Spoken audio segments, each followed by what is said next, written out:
Channel को like करें, subscribe करें, बेल आइकन को प्रेस करें ताकि नए आने वाले वीडियोज़ आप तक पहुँच सकें। इस वीडियो में हम बात करेंगे आर्मी चीफ के पेशावर दौरे पर, अलकादर ट्रस्ट केस पर, और आखिर में बात करेंगे मिलिट्री कोर्ट्स के ट्रायल पर। तो बात शुरू करते हैं पेशावर से। जी, पेशावर में आज आर्मी चीफ ने दौरा किया। ISPR के मुताबिक वो कोर कमांडर हाउस पेशावर गए। वहाँ पे कोर कमांडर ने उनको रिसीव किया, जिसमें बाकी सियासतदान भी मौजूद थे। अली अमीन गंडापुर भी वहाँ मौजूद थे। वहाँ पर जाकर उनको ब्रीफिंग दी गई कि जो मुल्क की सूरत हाल है, सिक्योरिटी की जो सूरत हाल है, मुल्क में जो दहशतगर्दी बढ़ रही है और उनके खिलाफ जो ऑपरेशन हो रहे हैं, उस पर भी आर्मी चीफ को ब्रीफिंग दी गई। अब कुछ चंद महीनों से या एक आध साल से हम अपनी मीडिया में दहशतगर्दी है इसके बजाय हम सुन रहे हैं फितनतुल ख्वारिज। तो ये एक नई टर्म आइडेंटिफाई हो गई है भाई इस दफ़ा कि जो दहशतगर्द हैं वो फितनतुल ख्वारिज है। आर्मी की जानब से, आप इस्टेब्लिशमेंट के हैं या हुकूमत के हैं, जिसकी जानब से भी ये टर्म इंट्रोड्यूस की गई है, ये बेसिकली कुरान की तरफ से दी है कि फिर ये आखिर में एक फितना उठेंगे, मतलब जो ख्वारिज होंगे मुसलमानों का कत्लेआम करेंगे, अपने को मुसलमान कहेंगे लेकिन मुसलमानों का ही कत्लेआम करेंगे, तो उनके खिलाफ जहाद जो है वो फ़र्ज़ है। तो अब यही प्रिटेंड हो रहा है कि जो दहशतगर्द हैं वो ख्वारिज हैं, और ये टर्म जो है बहैसियत पूरे पाकिस्तान पर लगाई जा रही है किस्म की। सोशल मीडिया पे भी जो बात कर रहे हैं वो भी ख्वारिजीन हैं, जो मुल्क पे हमले कर रहे हैं वो भी ख्वारिजीन हैं। ये कुछ समझ नहीं आ रही हमें कि किस को आखिर में ये ख्वारिज कह रहे हैं।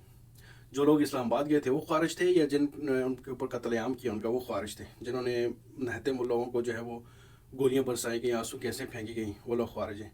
या ख्वारिज वो हैं जो 8 फरवरी के इलेक्शन चोरी करके इस हुकूमत पे आके बैठ गए, वो ख्वारिज हैं।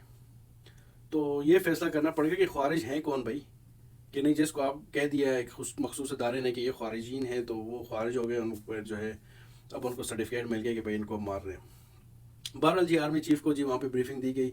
आर्मी चीफ ने जो है सब की तारीफ़ की कि भाई तमाम सिक्योरिटी फोर्सेज जो है मुल्क की हिफाजत के लिए हैं, अवाम की हिफाजत के लिए। उन्होंने उनकी कुर्बानियों पर जोर दिया कि बहुत कुर्बानियाँ दी हैं, शहादतें हुई हैं, ये सारी बातें हुई हैं जो रस्मी बातें होती हैं। लेकिन असल बात ये कि अवाम को तहफ़्फ़ुज़ कौन फराहम करेगा? क्या वाकई जो कुरुम में हो रहा था वहाँ पे कौन सी फोर्सेस गई थी, इतने लोग कत्ल हुए, फोर्सेस ने क्यों नहीं बचाया? बलूचिस्तान में कौन लोग मार रहे हैं? बलूचिस्तान पे किस हुकूमत को बैठाया जाता है? और इस पूरे मुल्क में कौन हुकूमतें गिराते लाते हैं? उनके खिलाफ कार्रवाई कब होगी? बहरहाल ये एक लंबी बात है, आगे हम बात करते हैं अलकादर ट्रस्ट केस पर। जी, अलकादर ट्रस्ट केस ये एक बार फिर उसमें मौखर हो गया है और बड़ी अजीब व गरीब मंतक पेश की जा रही है। और वो ये पेश की जा रही है क्योंकि बुशरा बीबी और इमरान खान जो हैं वो कमरा अदालत में मौजूद नहीं थे, लिहाजा अब जो है वो केस का फैसला नहीं सुनाया जा सकता। इंतहाई मज़ाक़ बात है कि भाई इमरान खान जो है वो इस वक्त कोई US या लंदन में तो बैठा हुआ नहीं है कि वो वहाँ से आएगा नहीं या वहाँ से बात नहीं हो सकती, उसको आप पकड़ नहीं सकते। वो तो भाई प्रिजन में, अडयाला जेल में फैसला सुनाना था। तो ये कैसे हो सकता है कि जिस जेल के अंदर फैसला सुनाना है वहाँ पर मुलजिम जो है वो कमरे में नहीं आ रहा? क्या इतनी ताकतवर मुलजिम है वो कि जो वहाँ पर आप उसको लेके नहीं आ पा रहे?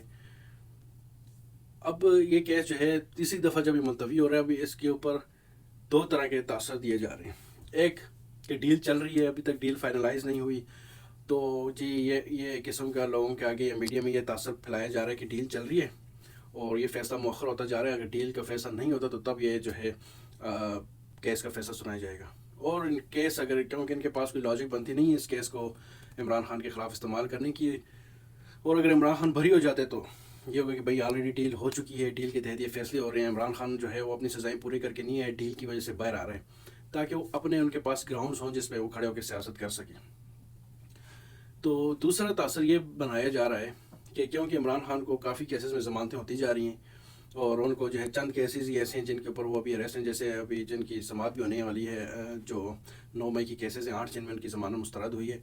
अगर आने वाली जो लाहौर हाई कोर्ट में उनकी हियरिंग है, अगर उसमें उनको ज़मानत मिल जाती है तो उनके पास कोई बैकअप में जो है केस ऐसा नहीं है जिसके ऊपर जो इमरान खान को जेल में रखा जाए। तो ये इंतज़ार कर रहे हैं कि अगर उनमें ज़मानत हो जाती है तो फिर इसका फैसला सुना के इमरान खान को सज़ा दे देंगे, ताकि कुछ अर्सा वो और जेल में रहें। जितना ही केस हाई कोर्ट में जाएगा, सुप्रीम कोर्ट में जाएगा, तब तक इनके पास मज़ीद इमरान खान को जेल में रखने के लिए कोई और केस बनाने का मौका मिल जाएगा।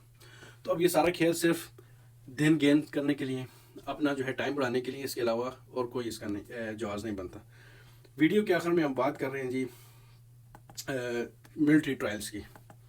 جی ملٹری ٹرائل کیس کا جو اس وقت سماعت جو ہے وہ سپریم کورٹ میں چل رہی ہے، جس کے اندر یہ فیصلہ ہو رہا ہے کہ بھئی کیا سویلینس کا ٹرائل جو ہے ملٹری کورٹس میں ہو سکتا ہے یا نہیں۔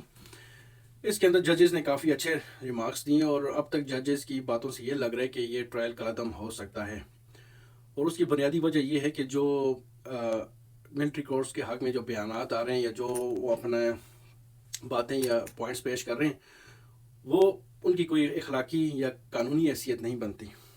جیسا کہ انہوں نے کہا کہ بھئی ملٹری کورٹس جو ہیں 31 کے مطابق جو ہے وہ فیصلہ سنا سکتی ہے آرمی کورٹ، جبکہ اس میں تو یہ ذکر تھا کہ وہ آرمی کو ان کے جاب سے یا ان کے جو پرائمری ڈیوٹی اس کے خلاف اکسانے پر ہے وہ سزا ملتی ہے۔ یہ تو اس میں مینشن نہیں ہے کہ ملٹری کورٹس کو جو ہے وہ یہ حق ملتا ہے کہ سویلین وہاں پہ جا سکیں۔ تو یہ کیس جو ہے کافی اچھے طرف جا رہا ہے، فی الحال بظاہر تو یہ لگ رہا ہے کہ عدالت جو ہے وہ اس کو جا کے کالعدم کر سکتی ہے۔ یہ کیس اگر کالعدم ہو گیا تو جتنے بھی لوگوں کو ملٹری کورٹ سے سزا ہوئی ہے وہ بری ہو جائیں گے یا ان کو بیل مل جائے گی، ان کے کیسز جو ہیں دوبارہ سول کورٹس میں آ جائیں گے۔ اس میں ججز نے یہ بھی پوائنٹ اٹھایا کہ جو طیارہ ہوا تھا مشرف کا، اس کا جو ہے فیصلہ جو ہے وہ بھی ملٹری کورٹس میں نہیں ہوا۔ کیا ملٹری کورٹس کے یا آرمی ایکٹ میں ایسی کوئی شک ہے جو لوگ آئین توڑتے ہیں یا مارشل لا میں توسیع کرتے ہیں ان کے خلاف کیا کارروائی ہوگی؟ تو اس پر جی انہوں نے کہا کہ بھئی جو آرٹیکل 6 ہے آرمی ایکٹ کا وہ یہ کہتا ہے کہ آپ اپنے جو ہے پرائمری ڈیوٹیز ہے اپنے حلف کی جو ہے وہ پاسداری کریں گے، اس کے خلاف کام کریں گے تو آپ کے خلاف کارروائی ہو سکتی ہے۔ تو یہ ساری باتیں ہیں، تو ججز نے یہ بھی کہا کہ آپ کو تیاری کر کے آگے اپنے دلائل جو ہے اگلی سماعت میں مکمل کر لیں۔ تو جسٹس میاں مندوخیل نے کافی سخت باتیں کی ہیں، تو ان باتوں سے یہ لگ رہا ہے کہ یہ کیس زیادہ دن تک رک نہیں پائے گا اور جو لوگوں کو ملٹری کورٹ سے سزائیں ہوئی ہیں وہ بری ہو جائے گی، کیونکہ یہ صاف ظاہر ہے کہ آرمی ایکٹ کے نام سے ہی واضح ہے کہ آرمی ایکٹ ہے، یہ صرف آرمی کے لوگوں پر لاگو ہو سکتا ہے، چاہے وہ حاضر سروس ہیں یا ریٹائر ہو گئے ہیں تو پھر بھی ان پر کارروائی کی جا سکتی ہے۔ البتہ جو سویلینز ہیں ان کے لیے استعمال نہیں ہو سکتا۔ اگلی ویڈیو میں پھر ملتے ہیں، تب تک اپنا خیال رکھیں، اللہ حافظ۔